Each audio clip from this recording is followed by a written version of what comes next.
El hombre más rico de Babilonia, parte 20, parte final. Así es hoy en día la rica ciudad de Babilonia. Un montón de tierra abandonado hace tanto tiempo que nadie conocía su nombre, hasta que se retiraron los escombros acumulados durante siglos en las calles, los nobles templos y los palacios. Algunos científicos consideran que la civilización es babilónica y las de las otras ciudades del valle son las más antiguas de las que se tiene conocimiento. Se han demostrado de manera fehaciente algunas fechas que se remontan hasta los 8000 años de antigüedad. En las ruinas de Babilonia se descubrieron descripciones de un eclipse solar.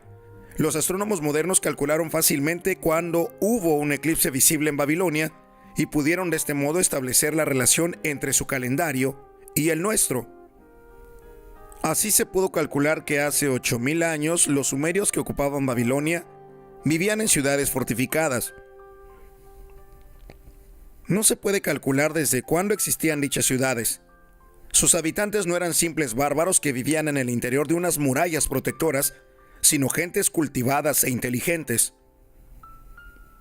Tanto como puede remontarse en el pasado la historia escrita. Fueron los primeros ingenieros, astrónomos, matemáticos, financieros y el primer pueblo que poseyó una lengua escrita. Ya hemos hablado de los sistemas de irrigación que transformaron el árido valle en un vergel cultivado. Los vestigios de los canales son aún visibles, aunque la mayoría están llenos de arena. Algunos de ellos eran tan grandes que, cuando no llevaban agua, una docena de caballos podían galopar de frente en su interior. Se les compara en amplitud con los canales más anchos de Colorado y Utah. Además de regar la tierra, los ingenieros babilonios llevaron a cabo otro proyecto igualmente vasto: recuperar una inmensa región pantanosa en la desembocadura del Éufrates por medio de un sistema de drenaje y hacerla cultivable. Heródoto, historiador y viajero griego, visitó Babilonia tal como era durante su apogeo y nos dejó la única descripción conocida hecha por un extranjero. Sus escritos presentan una pintoresca descripción de la ciudad y algunas de las extrañas costumbres de sus habitantes. Menciona la fertilidad notable de la tierra y las abundantes cosechas de trigo y cebada que se recogían. La gloria de Babilonia se ha apagado, pero su sabiduría ha sido conservada para nosotros gracias a los archivos. En aquellos lejanos tiempos el papel no había sido todavía inventado, y en su lugar la gente grababa laboriosamente sus escritos en tablillas de arcilla húmeda. Cuando las acababan, las cosían y quedaban duras. Medían aproximadamente 6 por 8 pulgadas y el espesor era de 1 pulgada. Utilizaban estas tablillas de barro, como se les llama comúnmente, como nosotros las modernas formas de escritura.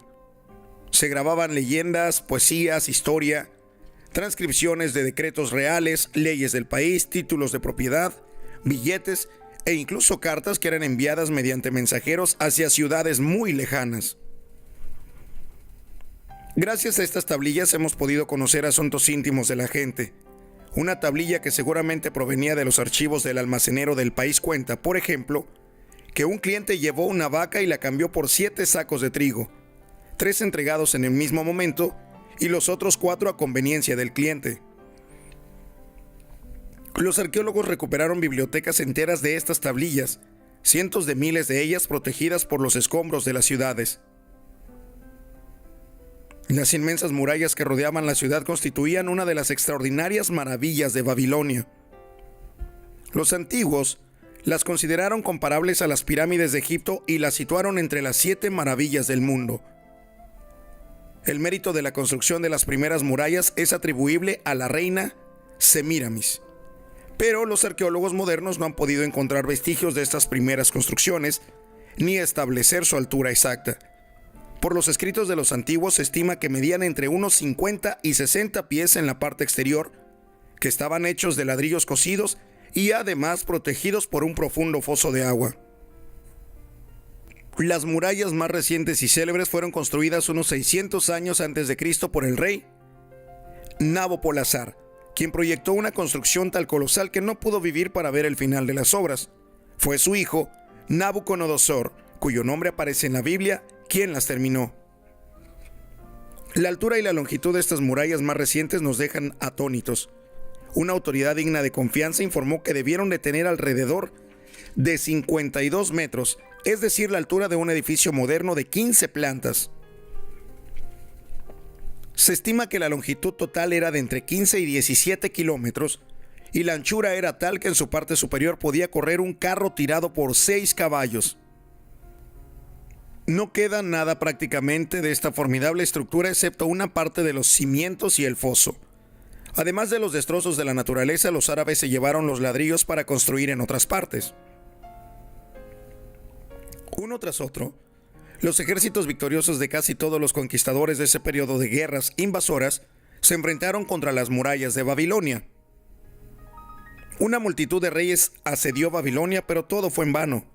Los ejércitos invasores de aquel tiempo no eran despreciables y los historiadores hablan de fuerza de 10,000 caballeros, 25,000 carros y de 1,200 regimientos de infantes de 1,000 hombres cada uno.